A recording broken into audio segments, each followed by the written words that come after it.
Llibre d'Ester, capítol 2, versets del 11 al 23.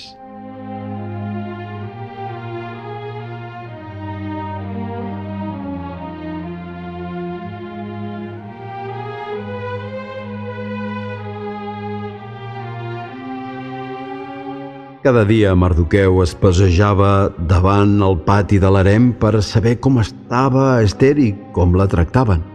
Segons els costums de l'harem, el torn de presentar-se al rei Xerxes arribava al cap de 12 mesos dedicats a l'embelliment amb els cosmètics, 6 mesos de massatges amb oli de mirra i 6 mesos més amb bàlsams i altres productes de bellesa. Llavors la noia podia presentar-se al rei. Tot el que demanava per endur-se de l'harem al palau li era concedit. I l'endemà al matí passava en un segon harem, confiat a Shaigaz, l'eunuc guardià de les concubines. I no podia tornar a presentar-se al rei fora que aquest ho desitgés i la fes cridar pel seu nom.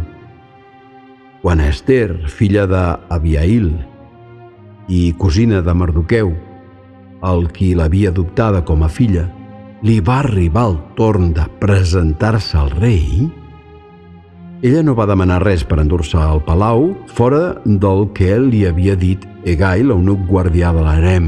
De fet, Ester es guanyava l'admiració de tots els qui la tractaven. Així doncs, l'any 7è del regnat de Xerxes, el mes desè, que és el mes de Tebet, Ester va ser conduïda al palau del rei. El rei s'enamorà d'Ester més que de cap altra noia, i ella es va guanyar el seu favor i el seu afecte. Xerxes la va preferir a totes les altres noies i la va coronar reina en lloc de Vaixti. En honor d'Ester, el rei va oferir un gran banquet als seus consellers i cortesans.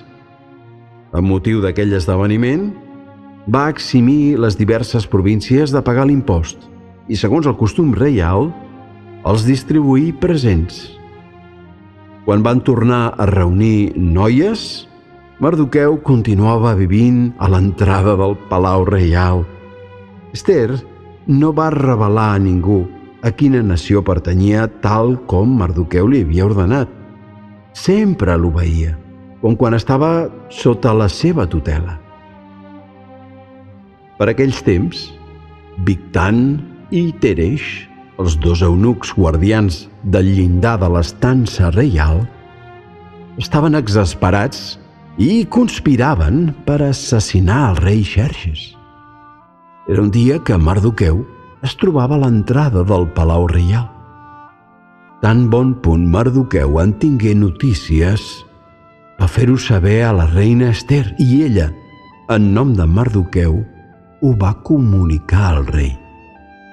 Descobert l'afer, després d'una investigació, aquells dos eunucs van ser penjats a la forca. El fet va quedar consignat en la crònica reial.